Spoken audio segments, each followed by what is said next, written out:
Have you ever wondered why the world got carved up by European empires?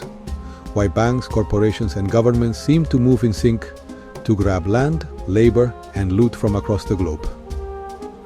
Well, Vladimir Lenin had a theory, a sharp one.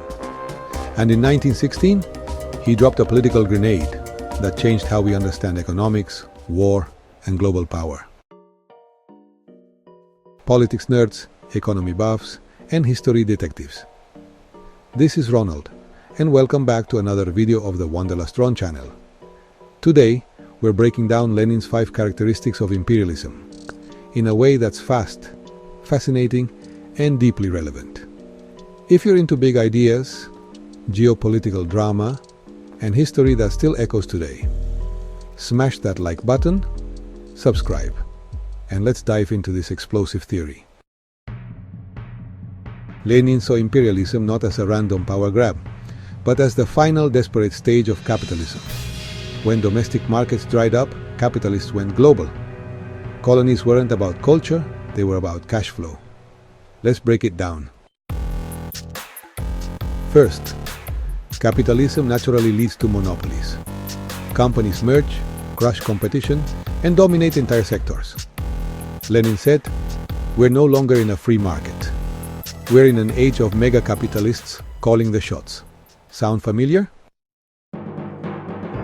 Next up, banks and industries fuse into one powerful monster finance capital. Think banks funding oil empires, steel barons funding war machines. In Lenin's world, finance wasn't just money. It was the engine of empire. Here's where it gets real global. In early capitalism, countries exported stuff. In imperialism, they export capital, money, investment, control. Multinational corporations setting up factories overseas.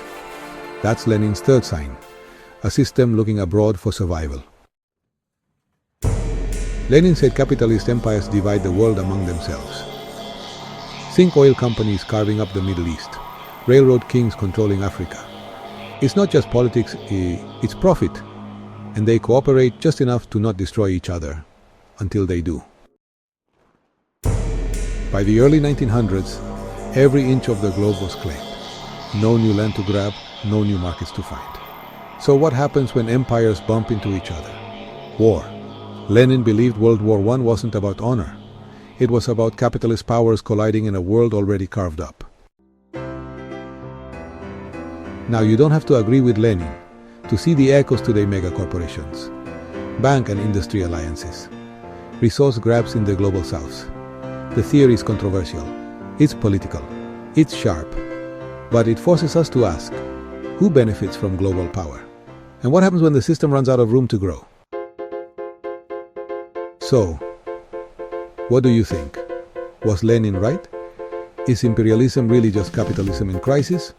Or is the truth more complicated? Drop your thoughts in the comments. I read them all. And if you learned something cool today, hit like, subscribe, and share this video with your friends, family, or that one cousin who lives for geopolitics. Thanks for watching, and see you in the next one.